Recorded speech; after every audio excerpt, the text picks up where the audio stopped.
This video continues a virtual tour of Guadalcanal I began in Part 1.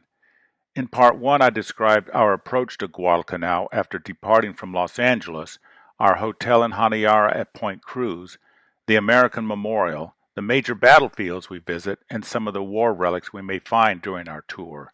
In this video I will continue our virtual tour of Guadalcanal, which will also include a virtual tour of Tulagi. This is how the Marines crossed the Matanikau during the war. This is still one way to cross the Matanikau today.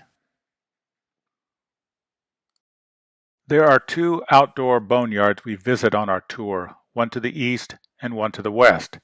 The first one we visit is the LVT boneyard at Tatera Beach. There are about a dozen of these LVTs rusting away here. We stop here for about an hour to walk around these and to pose for photographs. Each year they look a little more worse for wear. There have been no efforts to try to preserve them. The papaya tree growing in this LVT gets taller and taller every year. Just beyond the LVT boneyard is Tatera Beach. From here we can see the Floridas on a clear day. On a very clear day we can see Savo Island to the west. On our way west to the other boneyard, we stop at the Bonegi Beach to see the remains of the Kanagawa Maru, one of the Japanese transports beached in November and which was bombed by Henderson-based SBDs. The Bonegi Beach is one of the nicer beaches on Guadalcanal. This is a model of the Kanagawa Maru. The inset shows her beached at Bonegi. Here is an aerial photo of the burning Kinugawa Maru. The other burning transport in this photo is the Hirogawa Maru. This is the beach Kinugawa Maru during the war. This is the Kinugawa Maru today. As you can see, there's not much left of it. I would not be surprised if it's gone in a few years. This is a favorite dive spot. Some of my passengers have taken the opportunity to snorkel around the ship. We spend about an hour here and eat a boxed lunch provided by the Mindana Hotel. This Sherman tank is located across the road from the Bonegi Beach. There were no Sherman tanks used during the Battle of Guadalcanal. This one was brought in after the battle and used for target practice. We spend about 20 minutes here for photographs. This is the tank's turret. The main venue we visit on this day traveling west is the Vilu Museum. This is another outdoor museum like the one at Tatera Beach, but a bit more formal. There are several relics from the war, mostly planes, that have been pulled out of the jungle and reassembled for display. We spend about an hour walking around on our own. There is a small fee to get into the museum, which Jeffrey takes care of. Here is an SBD dive bomber. The telltale sign that it is an SBD is the dive flaps on the trailing edge of each wing. This is an F-4U Corsair fighter. Note the gull wings. This is a P-38 fighter, the plane that was used to shoot down Admiral Yamamoto on April 18, 1943. There are two 50 caliber machine guns in the port wing of this P-38. These are Japanese Type 96 150mm howitzers. This is a Japanese 75mm battalion gun. This is a carrier-based F-4F Wildcat fighter. The folding wings still work and we can easily demonstrate this. This is the late curator of the museum. His daughter is now in charge here. He is holding a 50 caliber machine gun. This is a closer view of the Japanese Type 96 150mm howitzer. The Marines refer to these as Pistol Petes. This is the beach at Cape Esperance from where the Japanese evacuated in February 1943. This is as far west as we go. From here, we get a different view of Savo Island. Here is a view of Savo Island looking due north. If you stood here on the night of August 8th and 9th, 1942, you would have had a ringside seat for the Battle of Savo Island. This is the view we had on our way back to Honiara after our drive to Cape Esperance. We have one last stop on our way back to Honiara. This is where Chesty Puller's 1st Battalion 7th Marines caught the Japanese at the bottom of this valley, filling their canteens on October 9, 1942. His men killed nearly every one of them, nearly 700 Japanese. The creek at the bottom of this valley empties into Iron Bottom Sound between our hotel and the Yacht Club. Sometime during our week on Guadalcanal, we visit Tulagi across Iron Bottom Sound in the Floridas. What day we go varies from year to year based on what day of the week August 7th falls. Jeffrey makes that decision. It's an all-day trip, about half of which we spend on the boat ride over and back. This is a view of Mount Austin heading away from Honiara on our way across Iron Bottom Sound to Tulagi. Henderson Field is off to the left, out of the picture. For the past few years, this is the boat that takes us from Point Cruz to Tulagi. Here we are tied up on the north side of Tulagi. The 2-hour ride across Iron Bottom Sound is usually smooth and relaxing. Conversation is not a problem. Our favorite topic is the war, especially the Battle of Guadalcanal. It is the reason for being here. In the past, we have had a veteran or two with us. Now my passengers include children and grandchildren of veterans who want to see where Dad or Grandpa fought. History buffs make up another group. On our way across the Sound, be on the lookout for flying fish, and don't be surprised if we see a dolphin or two. Don't be concerned with the heavy jacket on this guy in the foreground. He is prepared for rain. It is always very hot and humid on Tulagi. It is not uncommon to see Solomon Islanders plying the waters between Guadalcanal and the Floridas. On our way to Tulagi, we first visit Haleta, site of the first landing of Marines in the Solomons just before the 1st Raider Battalion landed on Tulagi. We don't disembark our boat, but we do get close enough so that you can see the little village. This village and the island just off the beach were taken to protect the Raider left flank going into Tulagi. The landing was unopposed as there were no Japanese here. Here is the little village of Haleta. This is the island just off the beach at Haleta. From Haleta, we sail to Tulagi. On our way, we pass Blue Beach, the site of the landing by the 1st Raider Battalion on August 7th. This photo was taken from Tulagi. As you can see, there is a reef just off the beach that hung up the landing craft so that the Raiders had to wade onto the beach. On our way around the eastern end of Tulagi, we pass Hill 281, site of the last Japanese stand. After tying up at the dock on the northern side of Tulagi, we head out for the cut. This is the cut with its bridge overhead. The cut predates the war. The cut through the rock was done by inmates from the local jail. At the base of the passage through the cut is a Japanese cave entrance. Here is our group heading to the south side of Tulagi from the cut. Here is the derelict bridge over the cut. Do not attempt to cross it like this dog is thinking about. This is a small village on the way to see some Japanese caves.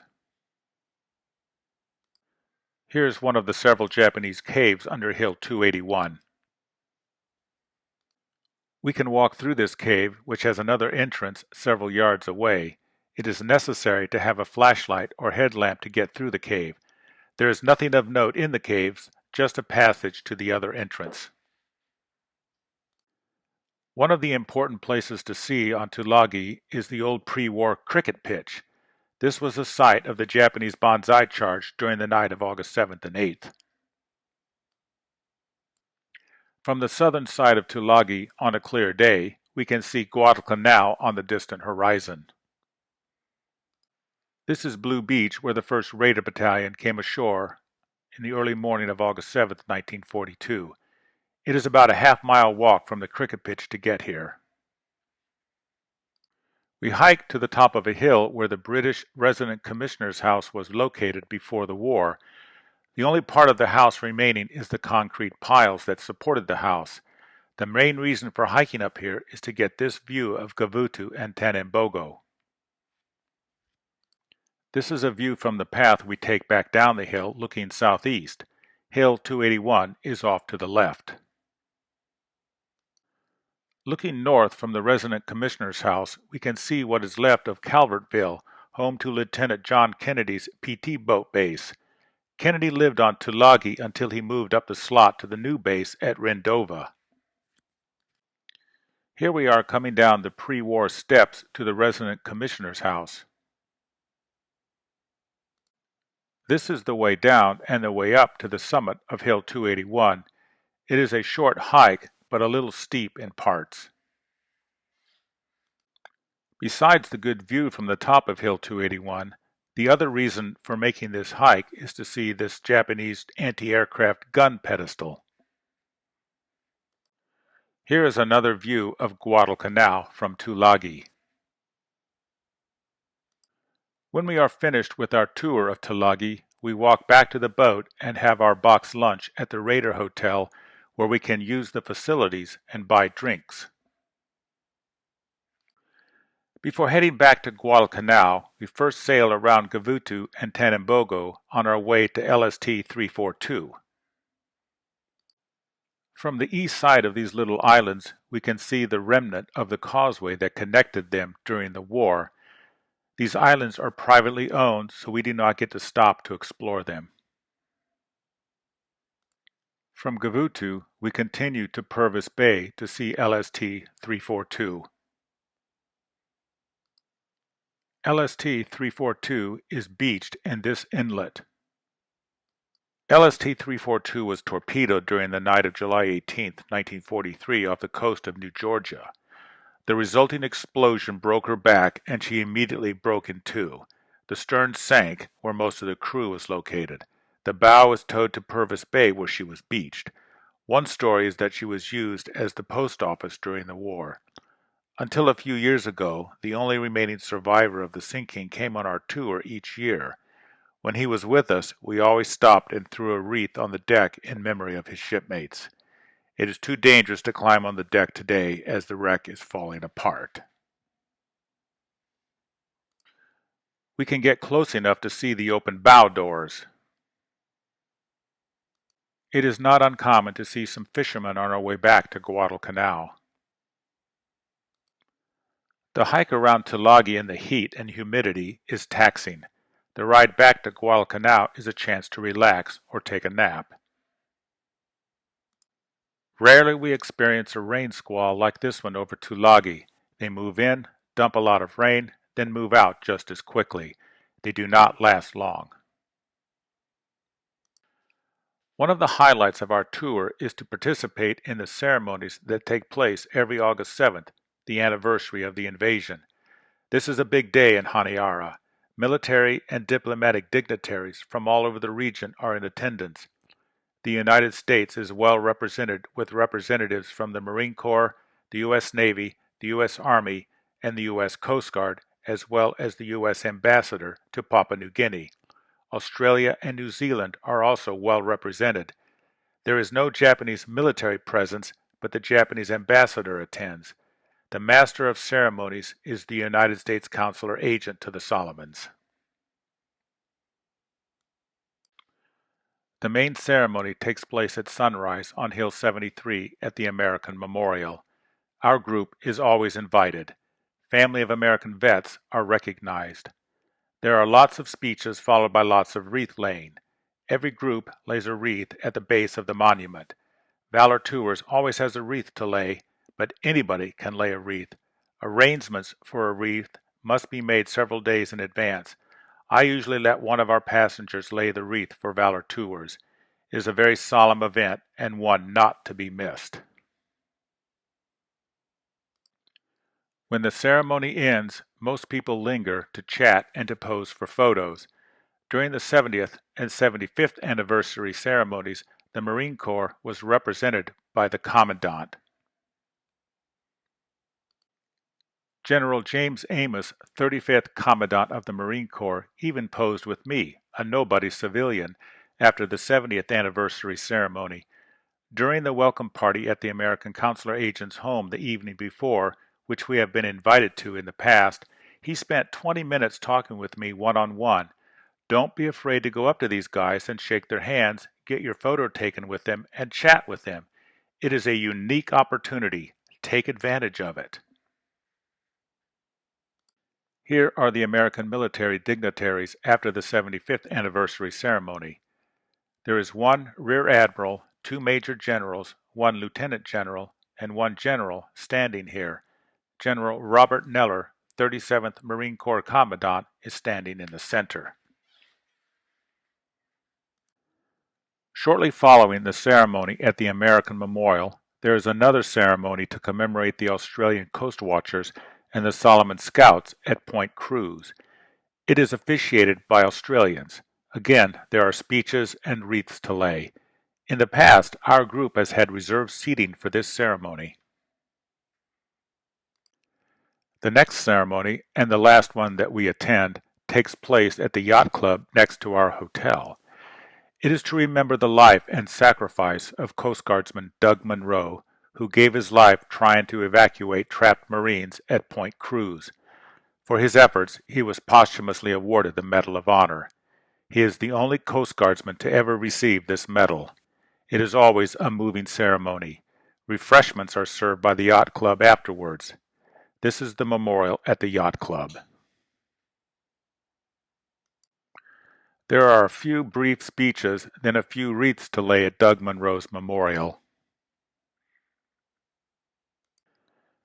There is no ceremony here, but this is the Jacob Vouza Memorial that we pass on our way out of town to the west. It is to commemorate the contribution by Sir Jacob Vouza to the war effort and his considerable help to the 1st Marine Division. Sir Jacob is a national hero in the Solomons. Here is a closer view of the Jacob Vouza Memorial. There is one other memorial ceremony. This one is officiated by the Australians to remember the Australian sailors killed when the HMAS Canberra was sunk during the Battle of Savo Island. This memorial is across the street from the Jacob Vouza Memorial. The bow in this photo is pointing to the spot in Iron Bottom Sound where the Canberra went down. If you want to learn more about the Battle of Guadalcanal, I recommend the following two books. Guadalcanal, the definitive account of the landmark battle by Richard Frank, is, in my opinion, the best book of the many books available on the battle. Neptune's Inferno, the U.S. Navy at Guadalcanal by the late James Hornfisher, is, in my opinion, the best account of the 7 naval battles fought around Guadalcanal. For more information about my annual tour to Guadalcanal or other tours to the world's battlefields, go to www.valortours.com or by calling 1-800-842-4504.